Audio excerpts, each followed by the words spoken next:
سید الاولین والآخرین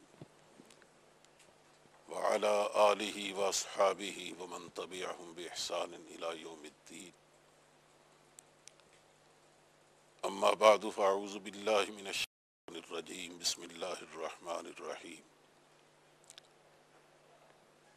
ما كان محمد ابا احد من رجالکم ولکن رسول اللہ وخاتم النبیین وکان اللہ بکل شیء علیما صدق اللہ مولانا العظیم۔ محترم جناب پروفیسر صاحب اور میری بچیوں، آپ کو معلوم ہے کہ آج کا عنوان ختم نبوت ہے۔ اس حوالے سے کچھ باتیں آپ کی خدمت میں عرض کرنی ہیں۔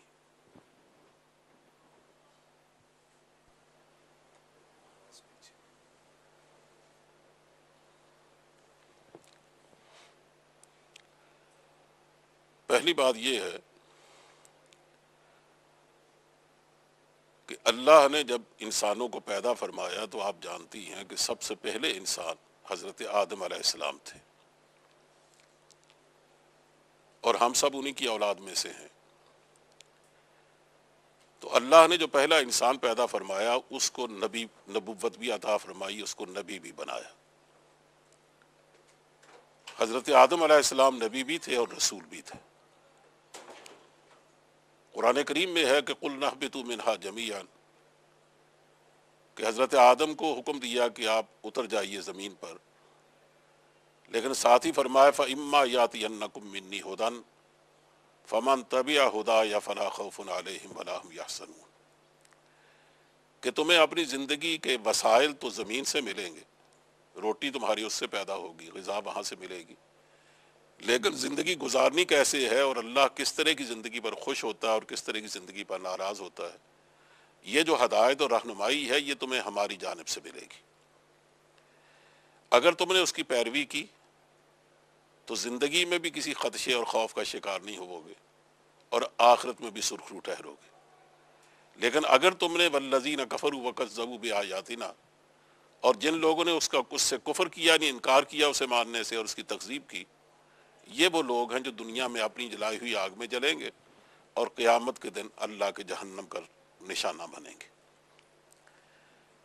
یہ پہلے انسان کو سب سے پہلے زمین پر بھیجتے ہوئے یہ نصیحت فرمائی گئی۔ اس کا مطلب یہ ہے کہ انسانوں کو اس بات کا پابند کر دیا گیا، اولاد آدم کو اس کا ذمہ دار ٹھہرایا گیا کہ تمہیں زمین پر جس نے زندگی گزارنی ہے، انفرادی اور اجتماعی بھی، تو وہ از خود تم نے اس کے اصول طے نہیں کرنے ہیں، بلکہ ہماری طرف سے جو زندگی کے اصول دیے جائیں گے اس کے مطابق تمہیں زندگی گزارنا ہوگی۔ پھر ہم ایک دن ایسا لائیں گے جب کائنات کی صف لپیٹ دی جائے گی، جس کو ہم قیامت کہتے ہیں۔ تو قیامت لانے کا مطلب یہ ہے کہ جس طرح زندگی گزارنے کی تمہیں رہنمائی دی گئی تھی اس کے بارے میں پوچھا جائے گا کہ تم اس کے مطابق زندگی گزار کے آئے ہو یا اپنے طور سے اپنی مرضی سے زندگی گزار کے آئے ہو۔ یہ ہے حاصل اس رہنمائی کا جس کو ہم نبوت کہتے ہیں۔ یعنی نبی کا کام یہ ہے کہ زندگی کے ان مسائل میں جن میں عقل پورا ساتھ نہیں دیتی، حواس پوری رہنمائی نہیں دیتے، یوں تو زندگی کے بیشتر مسائل ہم اپنے حواس سے اور اپنی عقل سے حل کرتے ہیں، لیکن بہت سارے مسائل ایسے ہیں کہ جن کا تعلق ایسی چیزوں سے ہے جس کو ہماری عقل سمجھ نہیں سکتی، وہ عقل کی حدود سے ماوراء ہے۔ مثلا خدا کیسا ہے، خدا کی صفات کیسی ہیں، وہ کن باتوں سے خوش ہوتا ہے، کن باتوں میں ناراض ہوتا ہے، ظاہر ہے کہ اس کا جواب عقل کے پاس نہیں ہے۔ زندگی کی حقیقت کیا ہے، موت کسے کہتے ہیں، عالم برزخ کیا ہے، قبر کسے کہتے ہیں، عالم آخرت کیا ہے، حشر و نشر کیا چیز ہے، جنت جہنم کیا ہے، عالم الہیات کیا ہے، عالم ملکوت کیا ہے، یہ وہ چیزیں ہیں جس کے بارے میں عقل کے پاس اس کا کوئی جواب نہیں ہے۔ اس کا جواب دنیا میں صرف اللہ کا رسول آ کر دیتا ہے۔ اسی طرح بہت ساری ایسی چیزیں ہیں جن کا تعلق انسان کی اجتماعی زندگی سے ہے۔ مثلا کو آدمی یہ سوال کرے کہ ایسی قومیں بھی گزری ہیں جن پر اللہ کا عذاب آیا، تو آخر کیوں آیا، اس کا سبب کیا تھا؟ اس کا جواب عقل کے پاس نہیں ہے، اس کا جواب اللہ کی کتابوں نے دیا ہے، اللہ کے رسولوں نے دیا ہے۔ اس طرح بہت سارے بیشتر، میں اس میں زیادہ وقت نہیں صرف کرنا چاہتا کہ نبی دنیا میں اس لیے آتے ہیں تاکہ وہ انسانوں کو یہ بتائیں کہ تمہیں وہ زندگی کس طرح گزارنی ہے جس پہ اللہ خوش ہوتا ہے، تمہاری عاقبت کس طرح بن سکتی ہے، تم اپنے بچوں کی تربیت کے اصولوں پر کرو گے، تمہارا مقصد زندگی کیا ہونا چاہیے، تمہارا اصل نصب العین کیا ہے۔ ان تمام باتوں کا جواب اللہ کا نبی آ کے دیتا ہے اور اس پر کتابیں اترتی ہیں۔ ایسی نبوت ہماری بنیادی ضرورتوں میں سے ہے۔ چنانچہ اس ضرورت کو پروردگار نے حضرت آدم سے پورا کرنا شروع کیا اور حضرت عیسیٰ علیہ السلام تک وقتاً فوقتاً اللہ کے نبی اور رسول آتے رہے۔ اتنی بات اور سمجھ لیجئے کہ نبی اور رسول ان میں تھوڑا سا فرق ہے، نبوت اور رسالت میں تھوڑا سا فرق ہے۔ نبی وہ ہوتا ہے جو اللہ کی طرف سے انسانوں کی ہدایت کے لیے مقرر کیا جاتا ہے، ہوتا وہ انسانوں میں سے ایک انسان ہے لیکن انسانوں جیسا انسان نہیں ہوتا، یعنی وہ عیبوں سے پاک، غلطیوں سے مبرہ، سوچ اس کی بالکل صحیح ہوتی ہے، عقل اس کی سلامت ہوتی ہے، اس کی عادات بالکل صاف ستھری مبرہ اور اجلی ہوتی ہیں، اس میں کوئی ایسی کمزوری نہیں ہوتی جو عام طور پہ انسانوں میں پائی جاتی ہیں۔ اسی ہم کہہ سکتے ہیں کہ وہ بشر بھی ہوتا ہے لیکن اصل اس کی حیثیت یہ ہے کہ وہ خیر البشر ہوتا ہے، وہ انسانوں کا نمائندہ ہوتا ہے، تو وہ انسانوں میں سے ایک انسان، اس کو اللہ تعالیٰ برگزیدہ فرماتے ہیں، اس کو اٹھاتے ہیں، اس کو اپنی نبوت دیتے ہیں اور اسے مقرر کر دیتے ہیں کہ تم انسانی ہدایت کے لیے کام کرو۔ اب اگر وہ یہ کام کرتا ہے کہ جو پہلے سے کتاب موجود ہے اس میں کوئی لوگوں نے ترمیم کر لی ہے، تحریف کر لی ہے، وہ اس کی اصلاح کے لیے آتا ہے، اس کی تجدید کے لیے آتا ہے، یا وہ اگر کتاب موجود ہے لیکن لوگ اس پر عمل نہیں کر رہے تو اس کی تبلیغ و دعوت کے لیے آتا ہے، صرف یہ کام کرتا ہے، نئی کتاب اسے نہیں دی جاتی، تو اس کو نبی کہتے ہیں۔ لیکن اگر اس پر نئی کتاب اترتی ہے، نئی شریعت اس کو دی جاتی ہے، نیا سیٹ اپ نازل کیا جاتا ہے، نئے اصول واضح کیے جاتے ہیں، اصول تو پورا وہی رہتے ہیں لیکن اس کے نئی فروع دی جاتی ہیں، تو یوں سمجھ لیجیے کہ اسے رسول کہتے ہیں۔ یعنی رسول صاحب کتاب نبی ہوتا ہے، صاحب شریعت نبی ہوتا ہے۔ جتنے آپ رسول دیکھیں، رسولوں کی تعداد تقریباً 314 ہے یا 315 ہے، ان پر اللہ نے کتابیں اتاری ہیں، لیکن ہم ان میں سے بیشتر کو نہیں جانتے۔ ان کے بارے میں قرآن کریم نے جن کا ذکر کیا ہے ہم ان کو جانتے ہیں، جن کا ذکر نہیں کیا ان کو ہم نہیں جانتے، لیکن یہ بات حضرت صلی اللہ علیہ وسلم فرمائی ہے کہ ان کی تعداد تقریباً 315 ہے، اور باقی جتنے لوگ آئے ہیں اللہ کی طرف سے ہدایت یافتہ بن کر، پیغمبر بن کر، ان کو اللہ نے نبوت عطا فرمائی تھی، ان کو شریعتیں عطا نہیں فرمائی، بلکہ وہ پہلی شریعتوں کے متبع ہوتے تھے۔ بس مثال کے طور پر یوں سمجھ لیجیے کہ موسیٰ علیہ السلام اللہ کے رسول تھے، ان پر اللہ نے تورات اتاری، لیکن اس کے بعد جو پیغمبر آئے ہیں حضرت عیسیٰ علیہ السلام تک، ان میں سے کوئی رسول نہیں تھا، وہ سارے اللہ کے نبی تھے۔ ہاں ان کے درمیان میں حضرت داؤد علیہ السلام آئے، وہ اللہ کے رسول تھے، ان کو اللہ نے زبور عطا فرمائی۔ حضرت سلیمان علیہ السلام اسی کے پیروکار تھے۔ پھر عیسیٰ علیہ السلام کو اللہ نے انجیل عطا فرمائی۔ اس سے پہلے حضرت ادریس علیہ السلام کو کتابیں دی گئی تھیں، شیس علیہ السلام کو کتاب دی گئی تھی، نوح علیہ السلام کو کتاب دی گئی تھی، لیکن وہ کتابیں محفوظ نہیں رہیں۔ آج کوئی ڈیڈ سی کے بعض غاروں سے کچھ کتابیں ملی ہیں جن کے بارے میں گمان یہ ہے کہ وہ شاید حضرت ادریس علیہ السلام پر نازل ہونے والی کتابوں میں سے ہیں، لیکن چونکہ اس کی زبان مردہ ہے، وہ زبانیں گزر گئیں، آج تک اس کا ترجمہ نہیں کیا جا سکا، اس لیے اس کے بارے میں تیقن سے کچھ نہیں کہا جا سکتا۔ بہرحال نبوت ہو یا رسالت، نبی ہو یا رسول، وہ اللہ کی جانب سے مقرر ہوتا ہے۔ کسی آدمی میں یہ صلاحیت خود سے نہیں ہے کہ وہ یہ سمجھے کہ میں فلاں یونیورسٹی پاس کر لوں، میں فلاں امتحان دے لوں، یا فلاں صلاحیت اپنے اندر پیدا کر لوں، میں یہ محنت کر لوں تو اس کے نتیجے میں نبوت حاصل کر سکتا ہوں۔ نبوت اکتسابی چیز نہیں ہے بلکہ نبوت اللہ کی عطا ہے، وہ جس کو چاہتا ہے دیتا ہے، ذالک فضل اللہ یؤتیہ ہے من یشاء۔ چنانچہ عیسیٰ علیہ السلام تک ہزاروں سال کی دنیا ہے، اس کا صحیح تعین نہیں کیا جا سکتا کہ دنیا نے کتنے سال سفر کیا۔ عیسیٰ علیہ السلام وہ آخری رسول ہیں جن کو اللہ نے کتاب عطا فرمائی، لیکن اس کے بعد طریقہ بدل گیا۔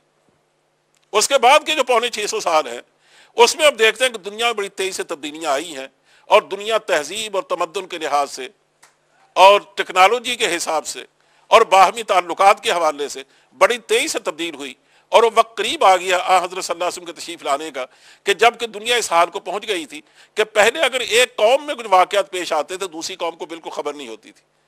الگ الگ قوموں کی خصوصیات تھیں، حتیٰ کہ الگ الگ قبائل کی خصوصیات تھیں، تمام دنیا الگ الگ اپنے اپنے دائروں میں جی رہی تھی۔ لیکن عیسیٰ علیہ السلام کے بعد بلکہ اس سے پہلے بھی یہ تبدیلی آنا شروع ہو گئی تھی کہ انسانوں نے انسانوں کی طرح سوچنا شروع کیا تھا، صرف اپنے گھر کے بارے میں نہیں سوچتے تھے بلکہ دوسروں کے بارے میں بھی۔ اور یہی وجہ ہے کہ اگر میں اس کی مثالیں دوں تو اس سے آپ کو اس میں وقت بہت صرف ہوگا. یعنی ہم یونانیوں کے حالات پڑھتے ہیں، صاف معلوم ہوتا ہے کہ انسان کی سوچ بدل گئی ہے. اس کے بعد رومن امپائر کے حالات کو دیکھتے ہیں تو صاف پتہ چلتا ہے کہ بالکل دوسری تبدیلی آ رہی ہے، تمدن بھی تبدیل ہو رہا ہے.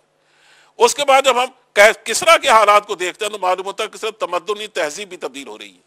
انسان کے لیے سوچنے لگا ہے اور ایک دوسرے قریب آ گیا. چنانچہ رسول اللہ صلی اللہ علیہ وسلم جب تشریف لائے، آپ کا جو زمانہ ہے اس میں اب ضرورت اس بات کی تھی کہ الگ الگ نبی نہ بھیجے جائے. ہر خطے میں جو نبی آیا کرتا تھا، تو قرآن کریم کہتا ہے لِكُلِّ قَوْمٍ ہاد، کوئی ایسی قوم نہیں ہے جس میں ہم نے ہدایت دینے والا نہیں بھیجا. یقین میں یہاں ہندوستان میں بھی رسول آئے، کوئی بڑی بات نہیں. یہاں پنجاب میں کوئی نبی آئے ہوں، کہا جاتا ہے کہ ملتان میں ایک نبی کی قبر ہے، تو کوئی تعجب کی بات نہیں کہ واقعی نبی کی قبر ہو. ہندوستان میں کہا جاتا ہے کہ مدراس میں ایک نبی کی قبر موجود ہے. اسے کہا جاتا ہے کہ جہاں سے گنگا پھوٹی ہے اس کے قریب کا علاقہ وہ ہے جہاں کسی نبی کی کسی زمانے میں رہائش رہی ہے، اور انہوں نے وہاں ایک قوم تیار کی تھی. یعنی ہر زمانے میں اللہ نے نبی بھیجے ہیں، لیکن چونکہ وہ اپنے خاص وقت کے لیے آئے، خاص قوم کی طرف آئے، اسی جب وہ چلے گئے تو ان کے حالات بھی مٹ گئے، ان کی کتابیں بھی ختم ہو گئی، چونکہ وہ آئے مختصر وقت کے لیے اور اتنے وقت کے لیے اس کو باقی رکھا گیا کہ جس میں اس کو باقی رکھنا ضروری تھا. چنانچہ عیسیٰ علیہ السلام سب سے آخر میں آئے تو وہ بھی ایک محدود وقت کے لیے آئے، وہ بھی ایک مخصوص قوم کے لیے آئے. چنانچہ آپ نے یہاں تک فرمایا کہ جس طرح کوئی چرواہا اپنے جانوروں کو چھوڑ کر دوسری بکریوں کے سامنے گھاس نہیں ڈالتا، اسی طرح میں بنی اسرائیل کی طرف آیا ہوں، میں ان کو چھوڑ کر دوسری قوموں کی اصلاح کی فکر نہیں کروں گا. یعنی انہوں نے خود کہا کہ میں بنی اسرائیل کی طرف آیا. جو نبی بھی آیا، موسیٰ علیہ السلام بنی اسرائیل کی طرف آئے، حضرت داؤد بھی انہی کی طرف آئے، حضرت سلیمان علیہ السلام بھی انہی کی طرف آئے، حضرت سموئیل علیہ السلام بھی، حضرت حزقیل علیہ السلام بھی. یہ سارے نبی جن کو ہم جانتے ہیں یہ ان کی طرف آئے، خاص دور میں آئے، خاص علاقے میں آئے، خاص قوم کی طرف آئے. دوسری قوموں سے ان کا کوئی تعلق و رشتہ نہیں تھا. لیکن جب چونکہ حضور اس زمانے میں آئے، جیسے میں نے عرض کیا کہ ساری قوم ایک دوسرے قریب ہو رہی تھی اور دنیا سمٹ رہی تھی، اور اس کو آہستہ آہستہ ایک گاؤں میں تبدیل ہو جانا جیسے آج ہو گئی ہے، تو اللہ نے اپنا آخری وہ رسول بھیجا جس نے آ کر اعلان کیا یا ایھا الناس انی رسول اللہ الیکم جمیعا. آپ نے یہ کہیں نہیں فرمایا کہ میں عربوں کی طرف آیا، میں مکے والوں کی طرف آیا ہوں، یہ کہیں نہیں فرمایا، بلکہ قرآن کریم کی میں آیت پڑھ رہا ہوں. آپ نے فرمایا کہ لوگوں میں اللہ کا رسول ہوں اور تمام نوع انسانی کی طرف بھیجا گیا. انی رسول اللہ الیکم جمیعا، میں تم سب کی طرف رسول بن کے آیا ہوں. اور جمیعا سے مراد کیا ہے کہ الذی لہ ملک السماوات والارض، جہاں جہاں اللہ کی حکومت ہے اور جہاں جہاں وہ رب ہے ان کا، وہاں وہاں میں ان کا خدا، میں ان کا نبی ہوں، میں ان کے لیے پیغمبر بنا کے بھیجا گیا. اس سے کہا گیا اوحی الی ھذا القرآن لانذرکم بہ ومن بلغ، مجھ پر یہ کتاب وحی کی گئی ہے قرآن کریم، اور مجھے ذمہ داری سونپی گئی ہے کہ جہاں جہاں تک بھی یہ کتاب پہنچے، جہاں جہاں تک میری آواز پہنچے، جہاں جہاں تک میری امت پہنچ سکے، یعنی پوری دنیا میں امت کی ذمہ داری سونپی گئی، ان سب کی طرف میں رسول بن کے آیا. اس کی وضاحت حدیث میں بھی کی گئی اور قرآن کریم میں ایک جگہ نہیں بیسیوں جگہ اس بات کو دہرایا گیا کہ میں پوری نوع انسانی کا رسول بن کے آیا. اور ساتھ ہی یہ بات فرمائی، یہاں رک کر ذہن میں یہ بات تازہ کر لیجئے کہ تورات میں ایسی آیتیں اب تک موجود ہیں جس میں موسیٰ علیہ السلام فرمایا کہ میں آیا ہوں، میرے بعد ایک اور آئے گا جو میرا بھائی ہوگا، وہ آدشی شریعت لے کے آئے گا، یعنی وہ جہاد بھی کرے گا، وہ 10,000 نفوس کو لے کر اس علاقے کو فتح کرے گا جہاں سے اس کو نکالا گیا، جیسے حضور نے مکہ معظمہ کو فتح کیا. یعنی موسیٰ علیہ السلام نے بعد میں آنے والے کی خبر دی رسول اللہ صلی اللہ علیہ وسلم کی. عیسیٰ علیہ السلام تشریف لائے تو سورہ صح میں پروردگار نے ذکر فرمایا ہے، اور جو ظاہر ہے کہ نقل کیا گیا وہ بالکل وہی ہے جو انجیل میں آیا تھا. اس میں بتایا گیا ہے کہ انی مبشرا برسول یاتی من بعد اسمہ احمد، میں تو اصل میں مبشر بن کے آیا ہوں، بشارت دینے والا بن کر اس رسول کی جو میرے بعد آئے گا اور جس کا نام احمد ہوگا. بلکہ آپ کو تعجب ہوگا کہ ہندوستان میں سب سے بڑی قوم جو بستی ہے وہ ہندو ہے، اور ہندوؤں کو یہ دعویٰ ہے کہ ہمارا مذہب سب سے قدیم، اگر یہ صحیح نہیں ہے، لیکن وہ اس کو ثابت نہیں کر سکے کہ یہ آسمانی مذہب ہے، وہ کوئی بات یہ ثابت نہیں کر سکتے. لیکن اس کے باوجود ان کی 3 مذہبی کتابیں ہیں، اپنشد ہے، وید ہے اور پران ہے.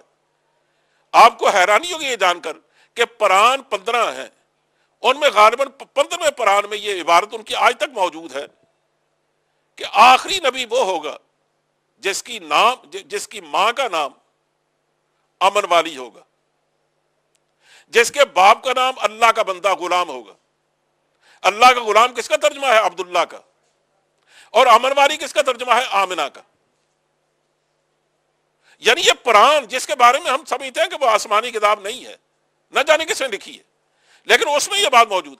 انہوں نے کہا اس کو اس کا وطن، اہل وطن نکال دیں گے، وہ ہجرت کرے گا اس علاقے میں جو کھجوروں کے باغات والا ہوگا، وہ ذرا مدینہ منورہ ہے۔ کہا چند سالوں کے بعد وہ 10,000 انسانوں کو ساتھ لے کر اس علاقے کو، شہر کو پھر فتح کرے گا جہاں سے اس کو نکالا گیا ہوگا، اور وہ کون سا؟ مکہ معظمہ ہے۔ اسے زردشت ایران میں آیا، اس پر جو کتاب اتاری گئی وہ مٹ چکی ہے، اس کی چند سطریں باقی ہیں، لیکن اس کی تشریحات پر جو مشتمل کتاب ہے اوستا، وہ کسی حد تک محفوظ ہے۔ اس میں یہ باتیں موجود ہیں کہ زردشت نے یہ کہا کہ میں آخری نبی نہیں ہوں، بلکہ میرے بعد وہ نبی آئے گا جو آخری ہوگا۔ میں نے دین کو مکمل نہیں کیا، جو آخری نبی آئے گا میرے بعد آئے گا وہ دین کو مکمل کرے گا۔ اس لیے تکمیل دین کی آیت کسی کتاب میں موجود نہیں ہے سوائے قرآن کریم کے۔ الیوم اکملت لکم دینکم واتممت علیکم نعمتی ورضیت لکم الاسلام دینا، اور اس کی خبر پہلی آسمانی کتابوں نے دی اور دوسرے لوگوں نے بھی دی۔ تو بتایا گیا کہ آخری نبی جب آئے گا وہ محمد ہوگا، وہ احمد ہوگا، اس کا عبرانی زبان میں ترجمہ کر کے بعد دوسری کتابوں میں لایا گیا۔ تو بات اصل میں یہ ہے کہ نبوت اللہ کی، جس نے میں نے بتایا کہ ایک رحمت بھی ہے اور ہماری ضرورت بھی، کہ بہت سارے مسائل ہیں زندگی کے جن کے بارے میں رہنمائی صرف اللہ ہی دے سکتا، دوسرا نہیں دے سکتا۔ وہی ہماری فطرت کو جانتا ہے، وہ ہماری جبلت کو جانتا ہے، وہ ہماری خصلتوں کو جانتا ہے، وہ ہماری بنیادی احساسات کو سمجھتا ہے، کیونکہ ہمیں اس نے پیدا کیا۔ اس لیے وہ جانتا ہے کہ ہم کن چیزوں پر عمل کر کے زندگی کی راحتیں حاصل کر سکتے ہیں اور اپنا نصب العین حاصل کر سکتے ہیں۔ اس لیے اس نے بار بار پیغمبر بھیجے۔ تو اس لحاظ سے پیغمبری اور نبوت ایک رحمت ہے، لیکن یاد رکھو یہ ایک آزمائش بھی ہے۔ جب کسی علاقے میں کوئی نیا نبی آتا ہے، اگر وہ نبی سچا ہے تو اب نجات کا دار و مدار اس پر ایمان لانے میں ہے۔ یعنی فرض کرے ایک آدمی موسیٰ علیہ السلام پر ایمان رکھتا ہے اور وہ ظاہراً کو ماننے والا ہے، وہ اسی حوالے سے نجات پا سکتا ہے، لیکن جب عیسیٰ علیہ السلام تشریف لے آئے تو موسیٰ علیہ السلام کے ماننے والے اب اگر یہ کہیں کہ ہمارے پاس چونکہ موسیٰ کی نبوت موجود ہے، ان کی کتاب موجود ہے، ہم اسی پر عمل کر کے نجات پائیں گے، اب وہ نجات نہیں پا سکتے۔ اب جب تک وہ عیسیٰ علیہ السلام کو نہیں مانیں گے اور جب تک وہ انجیل پر ایمان نہیں لائیں گے اور اس پر عمل نہیں کریں گے، وہ اللہ کی یہاں ناجی نہیں ہوں گے۔ اس یہ بات ذہن نشین کر لیجئے کہ اللہ، میں بار بار کہہ رہا ہوں کہ نبوت ایک رحمت ہے اللہ کی، لیکن جب پہلے نبی کے جانے کے بعد ایک ضرورت پڑتی ہے کہ لوگوں نے بہت کچھ اپنے اندر گمراہیاں پیدا کر لی ہیں اور کتابیں ترمیم و تحریف کا شکار ہو گئی ہیں، تو اللہ نیا نبی بھیج دیتا۔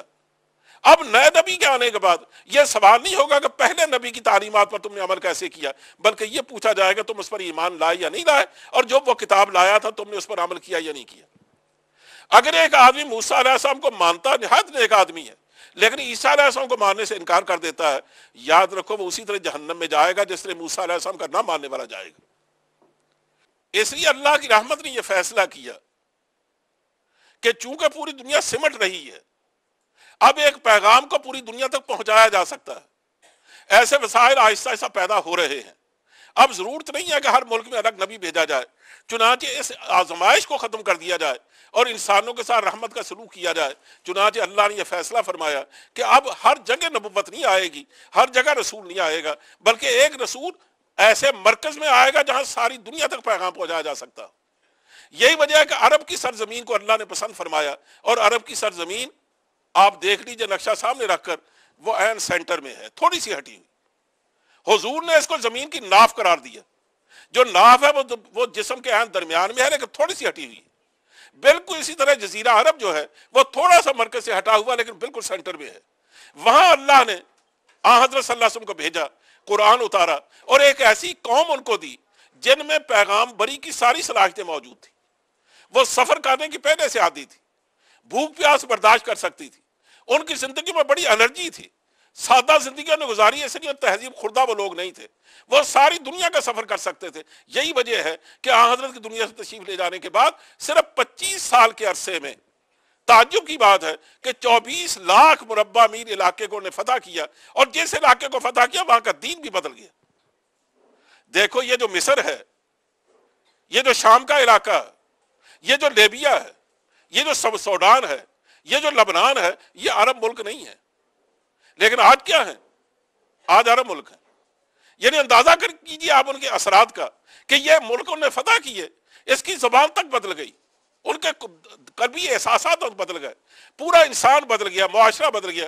اس لیے انہوں نے تھوڑی سی زندگی، ایسی قوم اللہ نے ان کو دی کہ انہوں نے ایک مختصر وقت میں دنیا کا نقشہ بدل کے رکھ دیا۔ اس لیے اللہ نے آپ کو آخری رسول بنا کے بھیجا تاکہ انسانوں کو اس آزمائش سے بچایا جائے، اور بتایا گیا، یہی وجہ کہ پورا قرآن پڑھ جائیے۔ تورات بار بار کہتی ہے میرے بعد آنے والا آئے گا، انجیل کہتی ہے میرے بعد آنے والا آئے گا، اس کی یہ صفات ہوں گی، لیکن قرآن کہتا ہے، وہ نہیں کہتا میرے بعد آنے والا آئے گا، وہ کہتا ہے جس کو آنا تھا آ گیا، وہ خاتم النبیین بن کے آیا، اور وہ پوری نو انسانی کے لیے ہدایت کا پیغمبر بن کے آیا۔ اس سے آپ اندازہ کر سکتے ہیں کہ حضرت صلی اللہ علیہ وسلم کے خاتم النبیین ہونے کا معنی کیا ہے، کہ آپ کے بعد آپ کوئی نبی نہیں آئے گا، اس کی ضرورت ختم ہو گئی، وہ پیغام اب ساری دنیا تک پہنچ سکتا ہے، آپ انٹرنیٹ پر بیٹھ کر ساری دنیا کی خبریں اکٹھی کر سکتی ہیں۔ اب اس دور میں کیا ضرورت ہے کہ مختلف آزمائشوں میں ڈالا جائے دنیا کو؟ اس لیے ایک پیغمبر، ایک کتاب، ایک امت، ایک پیغام، اس کے علاوہ کسی اور چیز کی ضرورت نہیں۔ چنانچہ اس لیے قرآن کریم نے اس کو واضح کر دیا پوری طرح کہ میں نے جو آخری پیغمبر بھیجا ہے، اس کو صرف یہی نہیں کہ میں نے کتاب دی ہے، بلکہ آخری کتاب دی ہے، اور تم جو امت بنائے گئے ہو، تمہاری ذمہ داری ہے کہ پوری نو انسانی کی ہدایت قیامت تک تمہارے ذمے ہے۔ جہاں جہاں بھی کفر رہے گا وہاں تمہیں اپنی کاوشیں دکھانی ہوں گی۔ اگر تم نے اس کے بارے میں کوئی کوتاہی برتی تو کل کو تم پکڑے جاؤ گے۔ یعنی وہ کام جو بنی اسرائیل کے نبی کیا کرتے تھے، اے لوگوں اب تم میں سے تمہارے علماء نے کرنا، بلکہ تم نے کرنا۔ یہ بات سمجھ لو کہ ہندوؤں میں پریسٹ کلاس ہے جس کو برہمن کہتے ہیں، برہمن کا بیٹا برہمن ہوتا ہے۔ عیسائیوں میں پریسٹ کلاس ہے جس کو پاپا اعظم کہتے ہیں، اور پاپا کا جو بیٹا یا تو پاپا ہوگا یا ان کی جو کمیٹیاں ہیں وہ فیصلہ کرتی ہیں اور مقرر کرتی ہیں کہ پاپا کون ہوگا۔ اور ان کا وہ ظاہر ہے کہ وہ اولاد بنی اسرائیل میں سے ہونا چاہیے یا کسی پاپا کی اولاد میں سے ہونا چاہیے، دوسرا نہیں بن سکتا۔ لیکن اسلام میں کوئی پریسٹ کلاس نہیں ہے، اس میں ہر آدمی اللہ کے ذمہ داریاں ادا کرنے والا ہے۔ قرآن کریم کو جاننا، اس کو سمجھنا، اس پر عمل کرنا، اس کو دوسروں تک پہنچانا، اس کے قابل عمل اور بلکہ واجب العمل ہونے کو ثابت کرنا، اور علمی اعتبار سے اس کو فائق ثابت کرنا۔ جس طرح میری ذمہ داری ہے، اس طرح پروفیسر صاحب کی ذمہ داری بھی ہے۔ جس طرح ایک سید کے بیٹے کی ذمہ داری ہے، یاد رکھو اس طرح خان کے بیٹے کی بھی ذمہ داری ہے، اسی طرح ایک ملک کے بیٹے کی بھی ذمہ داری ہے، بلکہ ایک جلاہے کے بیٹے کی بھی ذمہ داری ہے۔ یہاں کوئی پریس کلاس ہے ہی نہیں۔ اس لیے جن لوگوں کو ہم نے عزتیں دی ہیں یا جن کو اللہ نے عزتیں دی ہیں، دیکھو وہ لوگ کسی سید کے بیٹے نہیں تھے۔ غزالی جلاہے کو کہتے ہیں، آپ نے نام سنا ہے امام غزالی کا کہ نہیں؟ ان کے سامنے عظمتیں جھکتی ہیں، لیکن وہ ایک جلاہے کے بیٹے تھے۔ جس نے سب سے پہلے قانون اسلامی کی کتاب لکھی فقہ کی، قدوری کے نام سے، وہ ہنڈیاں بنانے والا گھمار تھا۔ قدور ہنڈیوں کو کہتے ہیں۔ ہمارے ملک میں جو مفتی اعظم کہلایا اور جس کے فتوے کو تسلیم کیا جاتا تھا، اور جمعیت علماء ہند جیسے بڑے بڑے علماء اس کے سامنے جھکتے تھے، اور جمعیت علماء ہند کا پریزیڈنٹ بھی رہا، وہ مفتی کفایت اللہ تھے جو ایک نائی کے بیٹے تھے۔ ہمارے یہاں اپنے لاہور میں جس آدمی نے 40 سال تک قرآن کریم کا اس طرح درس دیا کہ ایک دن بھی ناغہ نہیں کیا، سوائے اس کے وہ جیل میں چلا گیا ہو، وہ ایک سکھ کا بیٹا تھا، مولانا احمد علی صاحب۔ احمد علی سکھ کے بیٹے تھے۔ اور جس آدمی نے ریشمی رومال کی تحریک منظم کی اور جو 21 سال تک جلا وطن رہا ملک سے، وہ ان کا چچا خود سکھ سے مسلمان ہوا تھا، جن کو ہم مولانا عبید اللہ سندھی کے نام سے یاد کرتے ہیں۔ تو کہنا یہ حضور نے فرمایا تھا علماء امتی کام بیائی بنی اسرائیل، جو کام بنی اسرائیل کے نبی کیا کرتے تھے، اب وہی ڈیوٹی میرے امت کے علماء کی ہے۔ اور علماء کون ہوں گے؟ جو ظاہر قرآن و سنت کو سیکھ لیں گے، وہ اس کی ذمہ داریاں ادا کریں گے۔ اسی ذمہ داریاں دو طرح کی ہیں کہ یا تو علماء خود آدمی عالم بنے اور یا علماء کو سپورٹ کرے، ان کی ضرورتیں پوری کرے، وہ دین کی ضرورتیں پوری کرے۔ یہ آج کام امت مسلمہ کا ہے، اور وہ ہمیشہ سے کرتی رہی ہے، کیونکہ نبی کوئی آنے والا نہیں تھا۔ اس کے بارے میں اب اس کے دلائل کیا ہیں؟ کیونکہ ہمارے یہاں ایک تجربہ ہو چکا ہے اور کئی لوگوں نے نبوت کے دعوے کیے، ہمارے ملک میں بھی نبوت کا جاری دعویٰ کیا گیا، آپ جانتے ہیں مرزا غلام قادیانی نبوت کا دعویٰ کیا اور اسے 90 سال ایک کھڑاگ رچائے رکھا. ایک وقت آیا کہ یہاں ہماری پارلیمنٹ نے بالآخر فیصلہ کیا 1974 میں اور ان کو اقلیت قرار دے کر کافر ثابت کیا, اور ایک بڑا مرکب رہا پارلیمنٹ میں. ایک طرف مسلمانوں کے علماء تھے, دوسری طرف ان کی پوری دانش کھڑی تھی, ان کا سارا علم موجود تھا, اور انہوں نے ہر ممکن طریقے سے اپنے آپ کو بچانے کی کوشش کی. حتیٰ کہ انہیں یہاں تک بھی کہا کہ مرزا صاحب نے تو نبی ہونے کا کبھی دعویٰ نہیں کیا, آپ غلط کہتے ہیں, وہ مجدد تھے, وہ یہ تھے, وہ تھے. لیکن بالآخر تحریری طور پہ یہ بات ثابت ہو گئی تو پارلیمنٹ جو بات سننے کی روادار نہیں تھی, بالآخر ان کو فیصلہ کرنا پڑا کہ جیسے باقی کافر ہیں یہ بھی کافر ہیں, کیونکہ یہاں حضرت صلی اللہ علیہ وسلم کے بارے میں وہ عقیدہ نہیں رکھتے ہیں جو ہمارا عقیدہ مسلمانوں کا ہے. اب اس کے دلائل کیا ہے, میں اس سلسلے میں چند باتیں کہنا چاہتا ہوں. ظاہر ہے کہ ہم جب شرعی طور پر کسی بات کو ثابت کرنا چاہتے ہیں تو ہمارے پاس دلیل کیا ہوتی ہے؟ قرآن کریم. سب سے پہلی دلیل یہ ہے کہ قرآن کریم سے پوچھا جائے وہ کیا ہے. قرآن کریم میں یوں تو 200 کے قریب آیتیں موجود ہیں جس میں ختم نبوت ثابت ہوتی ہے, لیکن جس میں بالکل واضح طور پر کہا گیا آپ کو خاتم النبیین, وہ سورہ احزاب کی آیت ہے جو میں نے آپ کے سامنے پڑھی. اس کا سیاق و سباق سمجھ لیجیے, پھر میں اس بارے میں کچھ باتیں کہتا ہوں. اس کا سیاق و سباق یہ ہے کہ آن حضرت صلی اللہ علیہ وسلم کے منہ بولے بیٹے زید بن حارثہ تھے, چنانچہ ان کو زید بن محمد کہا جاتا تھا.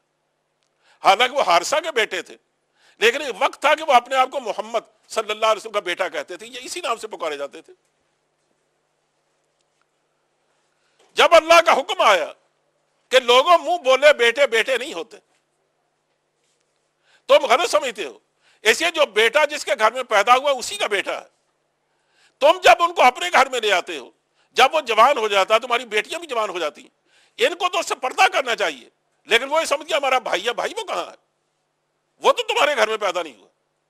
اس سے بڑی قباحتیں پیدا ہوتی ہیں. اس سے تمہاری اولاد کو جو تمہارا وراثت کا حق ملنا چاہیے, جب تم کسی کو اپنی زبان سے منہ بولا بیٹا کہتے ہو, وہ اب ڈیمانڈ کرتا ہے کہ مجھے وراثت سے میں حصہ دار بننا چاہیے, حالانکہ وہ شرعی طور پر وراثت میں حصہ دار نہیں ہے. یہیں سے لڑائیاں پیدا ہوتی ہیں, خوریزی ہوتی اور بہت سارے مفاسد پیدا ہوتے ہیں. اس لیے روک دیا گیا کہ مت کہو کسی کو وہ جس کا بیٹا اس کی طرف منسوب ہونا چاہیے, اور اگر اس کو نہیں معلوم کہ میرا باپ کون ہے تو پھر وہ تمہارا دینی بھائی ہے. تم اس کو اپنا دینی بھائی تو کہہ سکتے ہو, لیکن اپنا بیٹا نہیں کہہ سکتے. لیکن یہ عرب میں یہ رسم صدیوں سے چلی آ رہی تھی. وہ منہ بولے بیٹے کو, منہ بولی بیٹی کو وہی حق دیتے جو اپنے حقیقی بیٹے اور حقیقی بیٹی کو دیتے تھے. وہ چنانچہ یہ بات سمجھنے کو کسی طرح تیار نہیں تھے کہ جو کام ہم صدیوں سے کرتے چلے آ رہے ہیں, یہ آپ نے کیا بات کہہ دی. اب بہت قوت چاہیے تھی اس کے لیے کہ اس رسم کو مٹایا جائے. چنانچہ اس رسم کو مٹانے کی ایک ہی شکل تھی کہ نبی کریم صلی اللہ علیہ وسلم جس شخص کو اپنا منہ بولا بیٹا کہتے رہے ہیں, اعلان کر دیں کہ وہ آج کے بعد زید بن محمد نہیں بلکہ زید بن حارثہ ہے, اور اپنے عمل سے یہ ثابت کرے کہ وہ زید بن حارثہ ہی ہے, میرا باپ اور بیٹے ہونے کا مجھ سے تعلق نہیں ہے. کیونکہ عرب یہ سمجھتے تھے کہ جس کو منہ بولا بیٹا بنا لیا جائے, اگر فرض کرے وہ اپنی بیوی کو طلاق بھی دے دے, تو چونکہ جس نے اس کو بیٹا بنایا وہ اس کا باپ ہی ہے, اس لیے اس کے طلاق دینے کے بعد بھی اس عورت سے شادی نہیں کر سکتا. حالانکہ سیدھی سی بات ہے, وہ کسی اور کا بیٹا, اس نے اپنی بیوی کو طلاق دے دی. اگر اس نے کسی نے کہا بھی ہے اس کو بیٹا محبت سے, تو اس کو طلاق ہو جانے کے بعد اس کو آزادی ہونی چاہیے, وہ اس سے شادی کرنا چاہے تو کر لے. لیکن اگر کوئی ایسا کرے, یوں سمجھے لوگ اس کو زندہ نہیں چھوڑتے تھے. یہ اس نے کیسے کر دیا؟ جیسے آج ہمارے معاشرے میں کوئی باپ اٹھ کر بیٹی سے شادی کر لے تو کون اس کو برداشت کرے گا؟ اگرچہ خیر اب تو ہم میرے خیال میں سب کچھ ہی برداشت کرتے ہیں, لیکن یہ برداشت کرنے والی بات نہیں ہے. عرب معاشرہ اس کو برداشت نہیں کرتا تھا. اب ضرورت تھی اس بات کی کہ حضور خود اس رسم کو توڑے. چنانچہ حضرت زینب جو آپ کی پھوپھی ذات بہن تھی, حضور نے خود ان کا نکاح زید بن حارثہ سے کیا, خود رشتہ رہ کے گئے. ان کا پورا خاندان سے ناراض ہوا کہ حضور یہ آپ کیا کر رہے ہیں, کہاں ہماری بیٹی جو ایک بہت بڑے خاندان کی چشم و چراغ ہے, اور کہاں زید جس کے باپ کا پتہ نہیں, وہ ایک غلام ہے یا آزاد کرتا غلام صحیح, آپ نے بے شک اس کو بیٹا بنایا, لیکن ہے تو وہ آزاد کرتا غلام ہی نا, ہم اپنی بیٹیوں کیسے دے دیں, کہاں ہمارا خاندان, کہاں وہ. خود زینب نے انکار کر دیا. انہوں نے کہا میں ایک اعلیٰ خاندان، قریش کا خاندان سب سے اعلیٰ تھا، پھر عبد المطلب کا خاندان کا کیا کہنا، کہا میں کیسے اس کے نکاح میں چلی جاؤں؟ چنانچہ اس پر قرآن کریم کی آیت نازل ہوئی، وَمَا كَانَ لِمُؤْمِنٍ وَلَا مُؤْمِنَةٍ إِذَا قَضَى اللَّهُ وَرَسُولُهُ أَمْرًا أَن يَكُونَ لَهُمُ الْخِيَرَةُ مِنْ أَمْرِهِمْ، کسی مومن مرد اور کسی مومن عورت کے لیے ہرگز اس بات کی گنجائش نہیں ہے کہ جب اللہ کے نبی ان سے کہہ دے کہ یہ کام کرو تو وہ یہ سمجھے کہ ہمیں اس میں اختیار ہے، کریں یا نہ کریں۔ کہا تمہیں اختیار نہیں ہے۔ جیسے ہی آیت زینب نے سنی اپنے جذبات کو دبا لیا، کہا میں حضور کے فیصلے پر راضی ہوں۔ خاندان جھک گیا کیونکہ اللہ کا حکم آ گیا، نکاح تو ہو گیا، لیکن جو طبیعت کے اندر احساسات بیٹھے ہوئے تو وہ کبھی کبھی اس کا اظہار بھی ہوتا تھا۔ حضرت زینب کی جانب سے معلوم ہوتا کبھی نہ کبھی اس کا اظہار ضرور ہوتا، اپنی زبان سے نہ صحیح اپنے عمل سے، کہ میں ایک بڑے گھر کی بیٹی ہوں، تم ایک چھوٹے گھر کے آدمی ہو۔ اب معلوم ہوتا ہے زید نے اس کو محسوس کیا، انہیں کہا کبھی نہیں، لیکن ان کے عمل سے انہوں نے محسوس کیا، بالآخر ان کے اندر تلخیاں پیدا ہونے لگیں۔ حضور نے بار بار ان کو سمجھایا، امسک زوجک، سورہ احزاب میں موجود ہے، اپنی بیوی کو روک کے رکھ، مت چھوڑ اسے۔ جب انہیں کہا کہ میں اس کو طلاق دینا چاہتا ہوں، ہمارا نبھا نہیں ہو رہا، حضور نے سمجھایا کہ نہ یہ حرکت نہ کرنا، واتق اللہ، اللہ سے ڈر۔ کتنا بڑا احسان کیا اللہ نے تجھ پر کہ قریشیہ تیرے گھر میں آئی، تو یہ کیا کرتا؟ لیکن بالآخر یہ بات نہ چڑھ سکی سرے، انہیں طلاق دے دی۔ اب آپ اندازہ کریں کہ حضور کے لیے صدمہ دو رہا ہے، آپ نے نکاح کرایا تھا جبکہ زینب اس پر راضی نہیں تھی، اب ان کو زخم لگا تو اس کی تلافی بھی حضور کے ذمہ تھی، لیکن حال یہ تھا کہ حضور اس کا تصور بھی نہیں کر سکتے تھے کہ میں زینب سے نکاح کر لوں، کیونکہ ساری دنیا یہ کہے گی اپنی بہو سے اور اپنی بیٹی سے نکاح کر لیجیے تو ایک ہنگامہ کھڑا ہو جائے گا، دین کو نقصان پہنچے گا، وہ پراپیگنڈا ہوگا جس کا اندازہ ہی نہیں۔ لیکن اللہ کا حکم آیا، حضور بچنا چاہتے ہیں۔ ان آیتوں سے معلوم ہوتا ہے کہ حضور حالات سے بچنا چاہتے ہیں۔ قرآن کہتا فلا تخشوہم واخشونی، ان لوگوں سے مت ڈر، مجھ سے ڈر، ان کی پرواہ مت کر۔ حتیٰ کہ نکاح کر دیا گیا آسمانوں پر، اس کے بعد زمین پہ ہوا۔ یہی وجہ ہے کہ زینب کہا کرتی تھی حضرت عائشہ سے بھی دوسری بیویوں سے بھی کہ تم بڑی ماشاءاللہ علم و فضل والی ہو، تمہاری بڑی فضیلتیں ہیں، لیکن میرا مقابلہ تم نہیں کر سکتی، اس لیے تمہارا سب کا نکاح زمین پر ہوا، میرا آسمانوں پر ہوا، کیونکہ سورہ احزاب میں موجود ہے کہ ہم نے اس کا نکاح کر دیا۔ اب تم انکار کیسے کر سکتے ہو؟ مجبوراً حضور کو نکاح کرنا پڑا تاکہ اس کا توڑ کریں۔ صحابہ کے دل میں یہ بار بار خیال آتا کہ حضور نے کیوں نکاح کیا؟ دیکھیے ایک ہنگامہ کھڑا، طوفان کھڑا ہو گیا پراپیگنڈے کا۔ ہماری یہ پہلی کیا مصیبتیں کم تھی، آپ نہ نکاح کرتے کیا ہو جاتا؟ جبکہ آپ نے ان کو اپنا بیٹا بنایا تھا۔ چنانچہ اس آیت میں جواب دیا گیا، ما کان محمد ابا احد من رجالکم، محمد تو مردوں میں سے کسی کے باپ نہیں ہے، ان کا بیٹا ہی کوئی نہیں۔ تم یہ کیوں کہتے ہو کہ انہوں نے اپنے بیٹے سے نکاح کر لیا؟ اس کا ترجمہ غور سے سنو، ما کان محمد صلی اللہ علیہ وسلم، نہیں ہے محمد ابا احد من رجالکم، تم مردوں میں سے کسی کے باپ۔ ان کی بیٹیاں ہیں، 4 بیٹیاں ہیں، بیٹے 2 ہوئے، دونوں انتقال کر گئے، اس لیے اب وہ کسی کے باپ نہیں ہے۔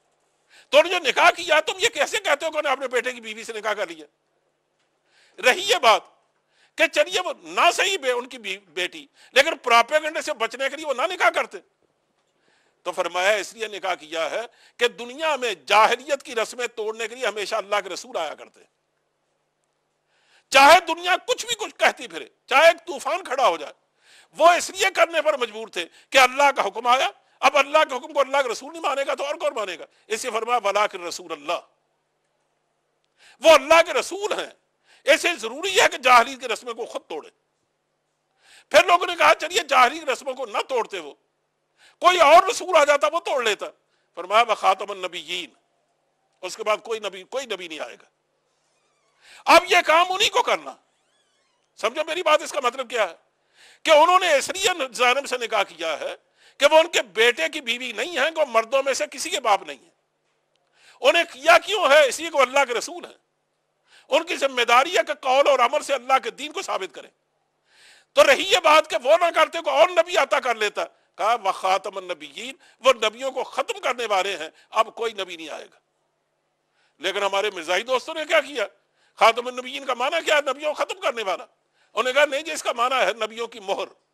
اب جس پر مہر حضور کی لگ گئی وہ نبی ہو جائے گا. آپ اندازہ فرمائیں کہ کہا یہ جا رہا ہے کہ اور نبی آتا تو نکاح کر لیتا. تو اگر ہم یہ کریں ترجمہ خاتم النبیین کا تو اس کا مطلب یہ کہ نبی آتے رہیں گے، مہر لگتی رہے گی، وہ نکاح کرتے رہیں گے. تو پھر حضور نے کیوں کیا؟ یعنی اس آیت میں اس کا کیا تعلق ہے اس سے؟ اب میں بتاتا ہوں کہ اس کا جو اصل ترجمہ ہے، اصل جس کا مفہوم ہے عربی زبان کے لحاظ سے، اس لیے کہ جب اس میں اختلاف ہو جائے کہ اس لفظ کا صحیح مفہوم کیا ہے، تو یاد رکھو اس کے جاننے کے 3 طریقے ہیں. مثلا کارل مارکس کی کوئی تھیوری ہو، اگر ہم اس میں الجھ جائیں کہ اس کا صحیح مفہوم کیا ہے، تو اس کے جاننے کے 3 طریقے ہیں کہ جو بات انہوں نے کہی ہے جس زبان میں، اس کو سب سے پہلے لغت کے انداز میں دیکھیں، ڈکشنری کھول کر کہ اس کا ترجمہ کیا ہے. ایک یہ. دوسرا یہ جاننے کے لیے یہ معلوم کرنے کی کوشش کریں کہ خود اس کہنے والے نے یا لکھنے والے نے اس کا کوئی مطلب بیان کیا تھا، کیونکہ کہنے والا اپنے کہی بات کا خود بہتر مطلب سمجھتا ہے، لکھنے والا اپنی لکھی بات کا خود بہتر مطلب سمجھتا ہے.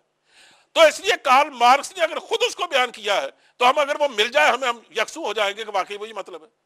اور اگر اس کا خود لکھا ہوا نہ ملے تو پھر ہم کیا کرتے ہیں، اس کے جو سب سے قریبی عزیز ترین شاگرد ہوں گے ان سے معلوم کریں گے کہ انہوں نے اس کا کیا مطلب لیا. جو وہ مطلب لیں گے تو ہم سمجھ جائیں گے کہ یہی مطلب اس نے سمجھایا ہوگا. یہاں بھی یہی بات ہے. قرآن کریم کی کسی بات کو سمجھنے کے لیے ہم سب سے پہلے دیکھیں کہ لغت کیا کہتی ہے، اس کے بعد دیکھیں گے نبی کریم صلی اللہ علیہ وسلم پر یہ کتاب اتری ہے، حضور نے اس کا کیا ترجمہ کیا. اور اگر حضور سے نہ ملے تو پھر ہم دیکھیں گے صحابہ نے اس کا کیا مطلب سمجھا کہ یہ بات صحیح ہے یا نہیں. اب میں انہی طریقوں سے آپ کو سمجھانا چاہوں گا کہ خاتم النبیین کا مفہوم کیا ہے. خاتم النبیین کا یہ میں نے ڈکشنری سے وہ نوٹ کر لی ہیں وہ چیزیں، تاکہ کوئی آدمی آپ دیکھنا چاہیں، مختلف ڈکشنریوں سے میں نے نوٹ کیا ہے تاکہ کسی کو اس میں شبہ باقی نہ رہے. عرب جب بولتے ہیں ختم العمل تو صاحب لغت کہتے ہیں کہ اس کا معنی ہوگا فرغ من العمل، وہ کام سے فارغ ہو گیا، یعنی کام کو ختم کر دینا، یہ ہے ختم. جب وہ بولتے ہیں ختم الاناء تو اس کا معنی ہوتا ہے برتن کا منہ بند کر دیا، اس پر مہر لگا دی، نہ اس سے کچھ چیز نکل سکتی ہے نہ اس میں داخل ہو سکتی. تو ختم النبوہ کا معنی کیا ہوگا کہ نبوت ایک محل ہے جو مکمل ہو گیا، ایک برتن ہے جو بھر گیا، اب اس پر مہر کر دی گئی، اب نہ اس میں سے کچھ چیز نکل سکتی ہے نہ داخل ہو سکتی. ختم الکتاب، کتاب عربی زبان میں خط کو کہتے ہیں. تو جب خط لکھ کر آخر میں مہر کر دی جاتی ہے تو کہتے ہیں ختم الکتاب. اس کا مطلب یہ کہ اس میں کسی چیز کا اضافہ نہیں ہو سکتا. اسے کہتے ہیں ختام کل مشروب، کوئی بھی مشروب پینے کی چیز پی جائے اس کا جو آخری حصہ ہوتا ہے اس کو ختام کہتے ہیں. اسے خاتمہ تو کل شیء، ہر چیز کا خاتمہ کیا ہوتا ہے، اس کی آخری چیز، اس کے بعد کوئی چیز نہیں ہوتی.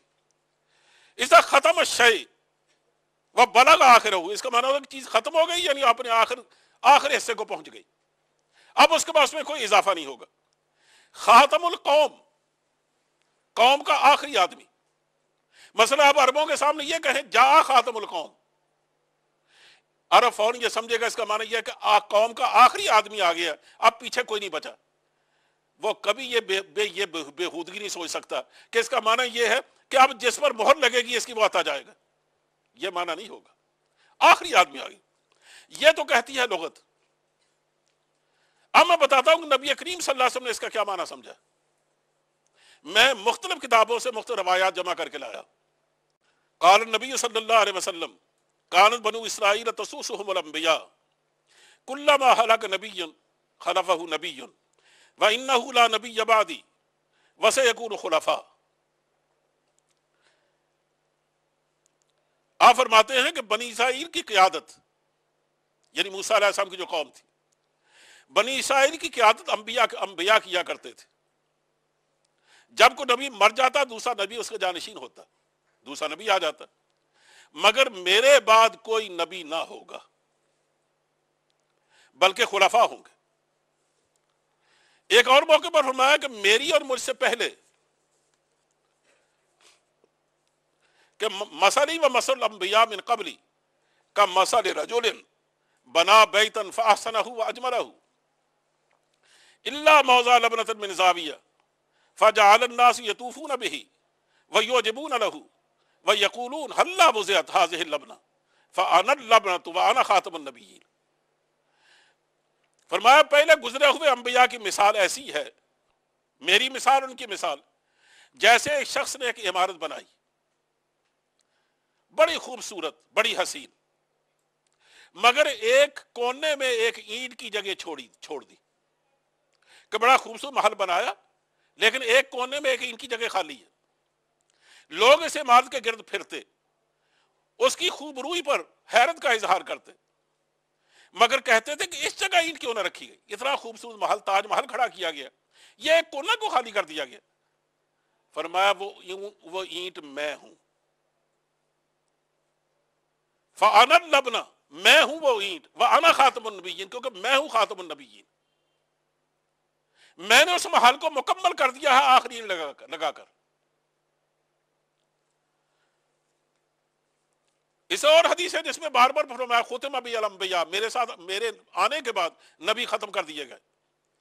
ایک حدیث میں فرمایا ان رسول اللہ صلی اللہ علیہ وسلم قال فضلت علی الانبیاء بست اوتیت جوامع الکلم ونصرت بالرعب واحلت لی الغنائم وجعلت لی الارض مسجدا وطہورا وارسلت الی الخلق کافۃ وختم بی النبیون. رسول اللہ صلی اللہ علیہ وسلم فرمایا مجھے 6 باتوں میں انبیاء پر فضیلت دی گئی ہے. یہ 6 باتیں حضور کی خصوصیت ہے، دوسرے نبیوں کو نہیں دی گئی. جن میں پہلی بات یہ ہے کہ مجھے جامع اور مختصر بات کہنے کی صلاحیت دی گئی. آپ حدیث پڑھ کے دیکھ لیجئے، ایک ایک جملے میں مفہوم کا سمندر موزن ہوتا ہے. یعنی آپ بالکل چند لفظوں کی بات کہیں گے، آدمی سوچتا رہ جاتا ہے، اس کا مفہوم گھیر میں نہیں آتا. دوسری بات فرمائی مجھے رعب کے ذریعے سے نصرت بخشی گئی. فرمایا 6 مہینے کے فاصلے پر دشمن میرے نام سے کانپتا. تیسری بات فرمائی کہ میرے لیے اموال غنیمت حلال کیے گئے. یہ جہاد اور جنگ کے بعد جو مال غنیمت ملتا پہلی امتوں پر حلال نہیں تھا، یہ اس امت پر حلال کیا گیا. ایسا فرمایا چوتھی بات میرے لیے زمین کو مسجد بنا دیا گیا اور پاکیزگی حاصل کرنے کا ذریعہ بھی. وہ لوگ صرف اپنی عبادت گاہوں میں جا کر اللہ کی عبادت کر سکتے تھے، ہم زمین پر جہاں چاہے اللہ کی عبادت کریں، ساری زمین مسجد ہے. اور اگر ہمیں پانی نہیں ملتا تو زمین کی مٹی کو ہماری یہ پاک بنا دیا گیا، بلکہ مطہر بنا دیا گیا، ہم اسے تیمم کر کے عبادت کر سکتے.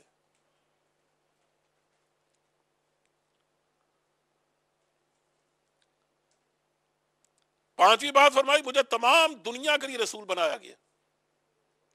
باقی ہر رسول اپنی ایک قوم کے لیے آیا، ایک علاقے کے لیے، اور میں ساری دنیا کے لیے رسول بن کے آیا. اور چھٹی بات فرمائی وختم بی النبیون، مجھ پر نبیوں کو ختم کر دیا گیا، میں آخری نبی ہوں. یعنی حضور خاتم النبیین کا معنی کیا بیان کر رہے ہیں کہ میں آخری نبی ہوں، میرے بعد کوئی نبی نہیں آئے گا. ایک اور حدیث، 5ویں حدیث دیکھو، انما انا محمد وانا احمد وانا الماہی الذی یمحا بہ الکفر وانا الحاشر الذی یحشر الناس علی عقبہ وانا العاقب الذی لیس بعدہ نبی. اور میں محمد ہوں، میں احمد ہوں، میں ماہی ہوں کہ میرے ذریعے سے کفر محو کیا جائے گا، مٹایا جائے گا.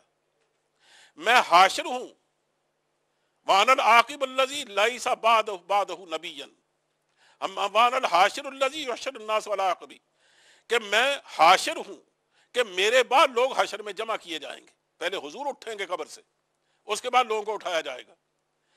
اسے فرمایا کہ میں عاقب ہوں، اور عاقب وہ ہوتا ہے جس کے بعد کوئی نبی نہ ہو. یہ میں نہیں کہتا، یہ حضور کے الفاظ ہیں، وَأَنَا الْعَاقِبُ الَّذِي لَيْسَ بَعْدَهُ نَبِيٌّ، میں وہ عاقب ہوں جس کے بعد کوئی نبی نہیں آئے گا. قال رسول اللہ صلی اللہ علیہ وسلم ان اللہ لم یبعث نبیا الا حذو امتہ الدجال وانا آخر الانبیاء وانتم آخر الامم وہو خارج فیکم لا محالہ.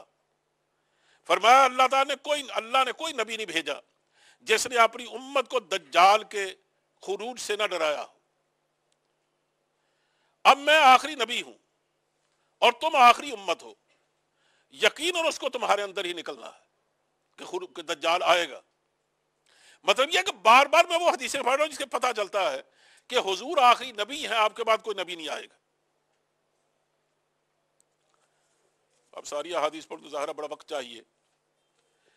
حضور جب جنگ تبوک پہ جانے لگے تو اپنا جانشین حضرت علی کو بنایا, فرمایا تم پیچھے مدینے کی حفاظت کرو. تو انہوں نے عرض کیا حضور آپ مجھے پیچھے منافقین میں چھوڑ کے جا رہے ہیں, پیچھے رہنے والے تو وہ ہیں جو منافق ہیں یا معذور لوگ ہیں, تو لوگ میرا مذاق اڑائیں گے. تو آپ نے فرمایا انت منی بمنزلۃ ہارون من موسیٰ, کہ تم میرے لیے ایسے ہو جیسے موسیٰ کے ساتھ ہارون تھے. کہ موسیٰ علیہ السلام تورات کے لیے گئے تھے لینے کوہ طور پر, تو پیچھے ان کے جانشین کون تھے؟ حضرت ہارون علیہ السلام. پھر حضور کو خیال آیا کہ حضرت ہارون تو اللہ کے نبی بھی تھے, تو کہیں بعد کے آنے والے لوگ اسی کو فتنہ نہ بنا لیں. وہ گئے حضور نے حضرت علی سے فرمایا تھا کہ تم میری ایسے ہو جیسے ہارون, تو جس کا مطلب یہ کہ علی نبی تھے. تو فوراً فرمایا الا انہ لا نبی بعدی, کہ تم میری بمنزلہ ہارون ہو, لیکن یاد رکھو میرے بعد نبی کوئی نہیں ہے, تم نبی نہیں ہو. ایک موقع پر فرمایا کہ میرے بعد کوئی نبی ہوتا تو عمر ہوتے, اور آپ جانتے عمر نبی نہیں تھے. لیکن آنے والوں کے بارے میں فرمایا کہ وہ کیا ہوں گے جو نبوت کا دعویٰ کریں گے. کہا انہ سیکون فی امتی کذابون ثلاثون کلہم یزعم انہ نبی وانا خاتم النبیین.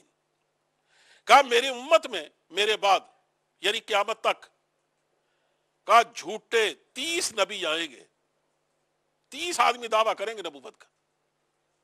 3 لوگوں نے تو حضور کے فوراً بعد دعویٰ کیا مختلف وقتوں میں, ابھی تک وہ 30 کی تعداد نہیں پوری ہوئی, قیامت تک پوری ہوگی.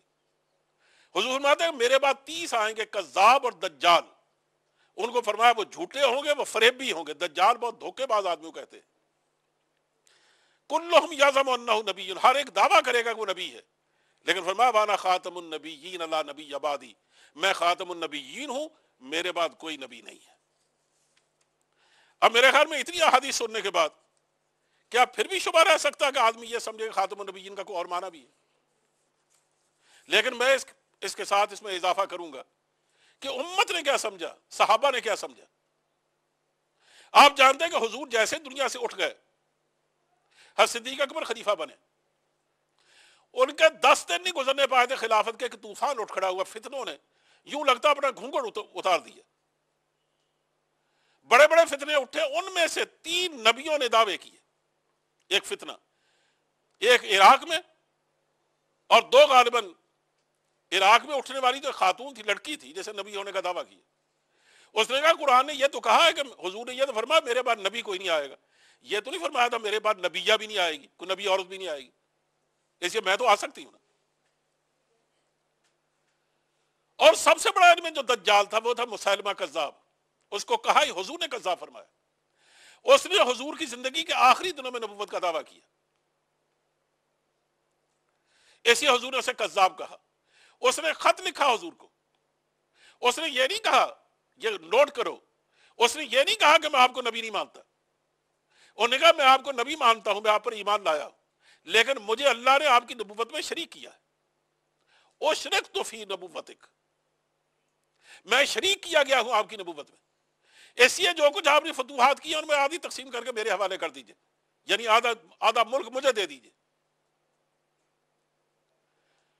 حضور ارادہ فرما رہے تھے اس کے استحصال کا کہ حضور نے انتقال فرمایا. حضرت صدیق اکبر نے سب سے پہلا کام یہی کیا. حالانکہ جو اسٹینڈنگ آرمی تھی وہ حضرت صدیق اکبر روانہ کر چکے تھے جنگ موتا کے شہداء کا انتقام لینے کے لیے, کوئی فوج نہیں تھی. اور ادھر مانع زکوٰۃ کا فتنہ تھا, ادھر بغاوت کرنے والوں نے سر اٹھایا. یعنی پورا عرب یوں سمجھیے کہ جل اٹھا. لیکن صدیق اکبر نے کہا کہ کچھ بھی ہو میں ایک دن کے لیے برداشت نہیں کر سکتا کہ کوئی آدمی نبوت کا دعویٰ کرے. نبوت ایک محل ہے, آج اس میں نقب برداشت کی گئی تو کل اس کو باقی نہیں چھوڑا جائے گا.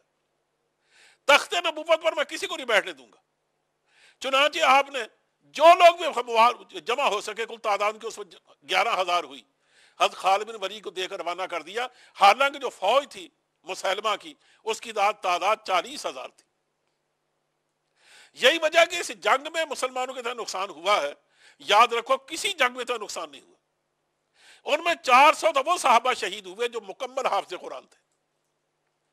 اس سے آپ اندازہ کریں کتنے بڑے بڑے لوگ شہید ہوئے. حضرت عمر کا خود اپنے حقیقی بھائی اس میں شہید ہوئے. لیکن صحابہ کو چین نہیں آیا تا وقت اس کا سر نہیں اڑا دیا گیا. چنانچہ یعنی صحابہ کی تلوار نے ہمیں یہ بتایا کہ ختم نبوت کا معنی کیا ہے, خاتم النبیین کا معنی کیا ہے, کہ جو بھی نبی دعویٰ کرے گا, جو آدمی اپنی نبوت کا دعویٰ کرے گا یا رسول ہونے کا دعویٰ کرے گا, تو ہمارا جواب یہ ہے کہ ہم اس کا سر اڑا دیں گے. یہ ہے وہ جواب ختم نبوت کا یا خاتم النبیین کا وہ مفہوم جو صحابہ نے سمجھا. اس سے آج تک امت کے جتنے بڑے بڑے علماء ہوئے ہیں, فقہاء ہوئے, ائمہ ہوئے ہیں, ان میں سے ایک امام بھی ایسا نہیں ہے جس نے کبھی یہ کہا ہو کہ ختم نبوت کی بات بھی, اس کے خلاف بات بھی سنی جا سکتی ہے. غالباً امام ابو حنیفہ رحمۃ اللہ علیہ کے زمانے میں ایک آدمی نبوت کا دعویٰ کیا. انہیں حکومت سے کہا کہ آپ مجھے موقع دیں, میں اپنے دلائل دینا چاہتا ہوں کہ میں نبی ہوں یا نہیں. حکومت نے امام ابو حنیفہ سے پوچھا کہ آپ اس کا کیا جواب دیں. آپ نے فرمایا کہ اگر آپ نے اس کو یہ بلا کے یہ کہا نا کہ ہاں تم کو معجزہ دکھاؤ تاکہ ہمیں پتہ چلے کہ واقعی تم اللہ کے نبی ہو, کہا اگر آپ نے یہ کیا, ابھی آپ نے اس کی نبوت تسلیم نہیں کی, ابھی آپ نے صرف یہ کہا کہ کوئی معجزہ دکھاؤ, اس کے بعد فیصلہ کریں کہ تم سچے نبی ہو جھوٹے نبی ہو. تو آپ نے اگرچہ اس کی نبوت تسلیم نہیں کی لیکن نبوت کا امکان تو تسلیم کر لیا نا کہ حضور کے بعد نبی آ سکتا. کہا جس طرح کسی کو نبی ماننا کفر ہے, اسی طرح اس کا امکان تسلیم کرنا بھی کفر ہے. امام صاحب کا فتویٰ یہ ہے کہ کسی آدمی سے اگر کسی نے یہ کہا کہ تم اگر واقعی نبی ہو تو معجزہ دکھاؤ, اتنی بات کہنے پر وہ کافر ہو جاتا ہے, کیونکہ گویا اس نے اس بات کو تسلیم کر لیا کہ اگر تم واقعی کو شعبدہ بازی دکھا دو اور میں مان جاؤں گا کہ تم واقعی نبی ہو. تو نبوت کا تو امکان بھی حرام ہے, کہ جاگے سمجھ جائے کہ نبی آ سکتا. یہ جو 1974 میں نے بتایا کہ کیس چلا, اس میں ہمارے مرزائی حضرات نے جو پینترے بدلے, انہوں نے پرانے کہنا چاہیے کہ پرانی کتابیں نکال کر دکھائیں کہ دیکھیے مرزا صاحب نے کہیں نبی ہونے کا دعویٰ نہیں کیا. وہ تو کہتے ہیں کہ میں نبی نہیں ہوں, میں تو مجدد ہوں, کبھی کہتے میں کرشن ہوں, کبھی کہتے میں ابراہیم ہوں, کبھی کہتے میں نوح ہوں, کبھی کہتے میں شیس ہوں. چنانچہ اصل میں بات یہ ہے کہ دھیرے دھیرے وہ نبوت تک پہنچے. شروع میں تو عیسائیوں کے نے مناظرے کیے تو لوگوں میں ان کی پذیرائی ہوئی کہ بڑا اچھا عالم آدمی ہے. اس کے بعد انہیں آہستہ آہستہ پرپر سے نکالنے شروع کیے. اس لیے جو باتیں وہ پہلی کتابوں میں لکھ چکے تھے نا, اس کے بعد جو ان کے دعوے ہیں تو مرزائی عام طور پر اس کو چھپاتے ہیں, لیکن وہاں علماء نے ان کی کتابیں کھول کے سامنے رکھ دی ہمارے وکیل نے, اور ان کو تسلیم کرنا پڑا کہ ہاں وہ واقعی اپنے آپ کو اللہ کے نبی کہتے تھے, اور صرف نبی نہیں کہتے تھے.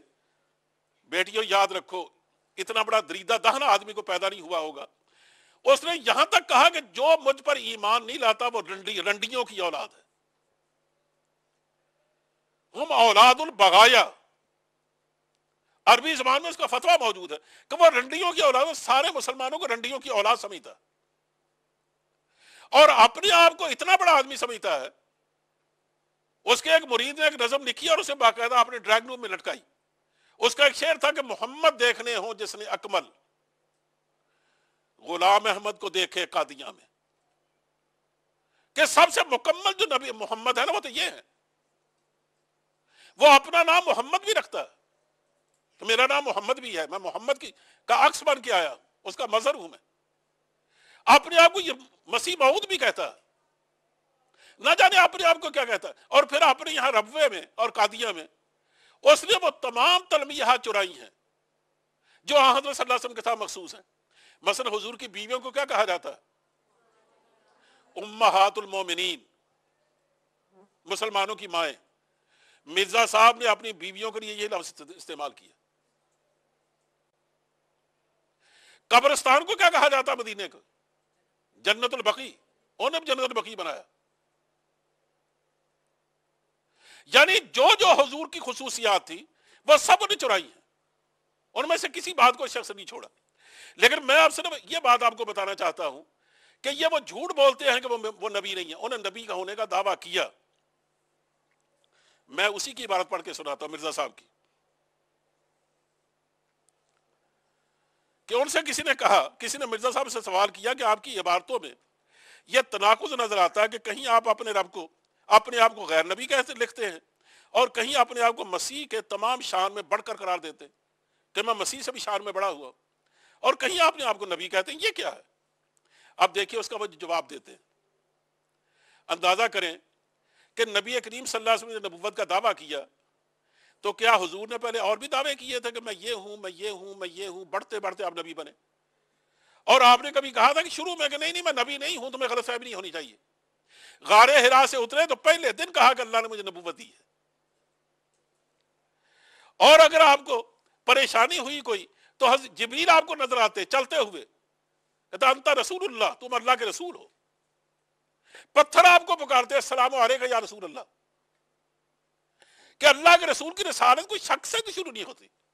لیکن یہاں دیکھیے مرزا صاحب کیا فرماتے ہیں، کہتے ہیں اس بات کو توجہ کر کے سمجھ لو کہ یہ اسی قسم کا تناقض ہے کہ جیسے براہین احمدیہ میں نے یہ لکھا تھا، یہ براہین احمدیہ ان کی کتاب ہے، کہ میں نے یہ لکھا تھا کہ مسیح ابن مریم آسمان سے نازل ہوگا، یقین حدیث میں یہی ہے، مگر بعد میں یہ لکھا کہ آنے والا مسیح میں ہوں۔ اندازہ کریں کہ پہلے میں یہ لکھتا رہا کہ مسیح آسمان سے اترے گا، پھر میں نے کہا کہ نہیں آنے والا تو میں ہی ہوں، میں تو آ چکا ہوں۔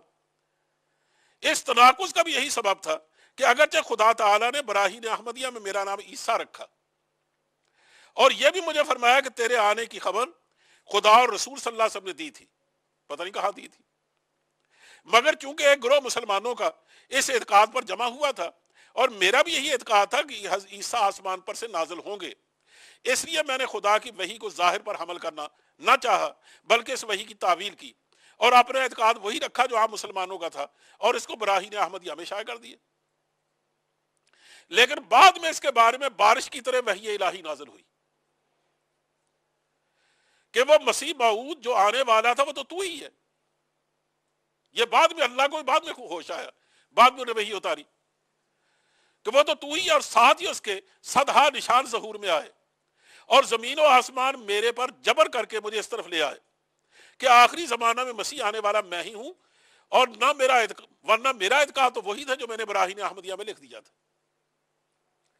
اسی اوائل میں میرا یہی عقیدہ تھا کہ مجھ کو مسیح ابن مریم سے کیا نسبت ہے، وہ نبی ہے اور خدا کے بزرگ مقربین میں سے ہے، اور اگر کوئی عمل میری فضیلت کی نسبت ظاہر ہوتا تو میں اس کی جزئی فضیلت قرار دیتا تھا۔ بعد میں مجھے اس عقیدے پر قائم نہ رہنے دیا گیا، اللہ نے مجھے اس عقیدے پر قائم نہ رہنے دیا، اور صریح طور پر نبی کا خطاب مجھے دیا گیا۔ لیکن ان کے لوگ یہی کہتے رہے وہاں کہ وہ نبی نہیں تھے، کہ صریح طور پر نبی کا خطاب مجھے دیا گیا، مگر اس طرح سے کہ ایک پہلو سے نبی اور ایک پہلو سے امتی۔ اس کی پاک وحی پر ایسا ہی ایمان لاتا ہوں جیسا کہ ان تمام خدا کی وحیوں پر ایمان لاتا ہوں جو مجھ سے پہلے ہو چکی ہیں۔ میں تو خدا تعالیٰ کی وحی کی پیروی کرنے والا ہوں۔ مزید دیکھیے دافع البلا ان کی کتاب ہے، اس میں فرماتے ہیں کہ کیا سچا خدا وہی ہے جس نے قادیاں میں اپنا رسول بھیجا۔ مزید سنیے نزول المسیح ان کی کتاب ہے، خدا تعالیٰ نے مجھے تمام انبیاء علیہ السلام کا مظہر ٹھہرایا ہے، تمام نبیوں کا میں مظہر ہوں، اور تمام نبیوں کے نام میری طرف منسوب کیے ہیں۔ میں آدم ہوں، میں شیس ہوں، میں نوح ہوں، میں ابراہیم ہوں، میں اسحاق ہوں، میں اسماعیل ہوں، میں یعقوب ہوں، میں یوسف ہوں، میں عیسیٰ ہوں، میں موسیٰ ہوں، میں داؤد ہوں، اور آن حضرت صلی اللہ علیہ وسلم کے نام کا میں مظہر اتم ہوں، یعنی ذلی طور پر محمد احمد ہوں۔ بتائیں اس کے بعد کیا باقی رہ جاتا ہے؟ لیکن میں اس کو سمیٹتے ہوئے آخری ان کا بتاتا ہوں کہ جس دن ان کا انتقال ہوا، یہ خط جس کو میں پڑھنے لگا ہوں یہ 23 مئی 1908 کو انہیں لکھا، اور 26 مئی کے اخبار میں شائع ہوا، اور ٹھیک اسی دن مرزا صاحب کا انتقال ہوا۔ اس میں انہوں نے فرمایا کہ میں خدا کے حکم کے موافق نبی ہوں، اور اگر میں اس سے انکار کروں تو میرا گناہ ہوگا، اور جس حالت میں خدا میرا نام نبی رکھتا ہے تو میں کیوں کر انکار کر سکتا ہوں، میں اس پر قائم ہوں اور اس وقت تک جو اس دنیا سے گزر جاؤں۔ یہ ہے ہمارے ملک کی کہ فتنہ اٹھانے والی شخصیت کا اصل بہروپ۔ مرزائیوں کا ایک بہت بڑا فریب دینے کا طریقہ ہے، وہ ہمیشہ جب کسی سے بات کرتے ہیں نا تو وہ نزول عیسیٰ سے شروع کرتے ہیں. وہ کہتے ہیں دیکھیے حضرت عیسیٰ علیہ السلام اللہ کے نبی تھے نا، اور تم مانتے ہو کہ عیسیٰ علیہ السلام قیامت کے قریب جا کے واپس آئیں گے، پھر آئیں گے ایک دفعہ. اب اگر وہ نبی ہوتے ہوئے آ سکتے ہیں تو اور نبی کیوں نہیں ہو سکتا؟ یہ بات وہ کہتے ہیں. پہلے میں آپ سے سامنے یہ بات عرض کروں، اب میرے سامنے اتنا وقت نہیں کہ میں آپ کو احادیث سناؤں، کہ آن حضرت صلی اللہ علیہ وسلم نے ایک دفعہ نہیں 20 دفعہ اس بات کو واضح فرمایا کہ میرے بعد عیسیٰ ابن مریم آئیں گے، اور یہ بھی فرمایا کہ ان کا یہ حلیہ ہے، درمیانے قد کے آدمی ہیں، سرخ رنگ اور سفید رنگ ہے، اور جب وہ اتریں گے آسمان سے تو انہوں نے پیلے رنگ کے 2 کپڑے پہنے ہوں گے، 2 چادروں میں ملبوس ہوں گے. بال ان کے بہت خوبصورت اور چمکیلے ہیں، اگر سر جھکائیں تو یوں لگتا ہے کہ قطرے ڈھلک رہے ہیں، سر اٹھائیں تو یوں لگتا ہے کہ موتیوں کی طرح قطرے چمکتے ہیں، حالانکہ ان کے سر میں قطرے پانی کے نہیں ہوں گے. کہا ان کو پہچان لینا. اور یہ بھی فرمایا کہ عروہ بن مسعود ثقفی سے ان کی شکل ملتی ہے، کیونکہ جب حضور معراج پہ گئے تھے تو ان کو دیکھا تھا. تو فرمایا کہ وہ آئیں گے تو وہ نبی کی حالت میں، نبی ہو کر نہیں آئیں گے، کیونکہ جب وہ دمشق کی جامع مسجد میں اتریں گے منارۃ المسیح کے پاس، سفید رنگ کا منارہ ہے، اس کو منارۃ المسیح کہتے ہیں. جب وہاں اتریں گے فرشتوں کے سہارے تو نماز کھڑی ہو چکی ہوگی، اقامت ہو رہی ہوگی، امام آگے بڑھ چکا ہوگا. جب دیکھیں گے عیسیٰ علیہ السلام تشریف لائے ظاہر ان کو پہچان لیں گے، اتریں گے جو غیر معمولی طریقے سے. امام پیچھے ہٹے گا کہ آؤ روح اللہ کلمت اللہ، اللہ کے آپ نبی ہیں، آئیے جماعت کرائیں. وہ ان کے کندھے پر ہاتھ رکھ ان کو آگے بڑھائیں گے، فرماتے امامکم منکم، تمہارا امام تم ہی میں سے ہوگا، کیونکہ میں امام بن کے نہیں آیا. نبی کی موجودگی میں یاد رکھو غیر نبی نماز نہیں پڑھا سکتا، اگر وہ نبی کی شان سے آتا ہے تو نماز پڑھاتے. فرمایا کہ میں تو ایک خاص کام کے لیے آیا ہوں، دجال کو قتل کرنے کے لیے، اس فتنے کے سد باب کے لیے، اور عیسائیت اور یہودیت کو ختم کرنے کے لیے. لیکن تم امت محمدیہ لوگ عزت دیے گئے ہو آخری امت ہونے کے حوالے سے، اس لیے تمہارا امام تم ہی سے ہوگا، تمہارا امیر بھی تم ہی میں سے ہوگا. یہ احادیث پر بڑی پڑی ہیں. ایسے وہ نبی بن کے نہیں آئیں گے.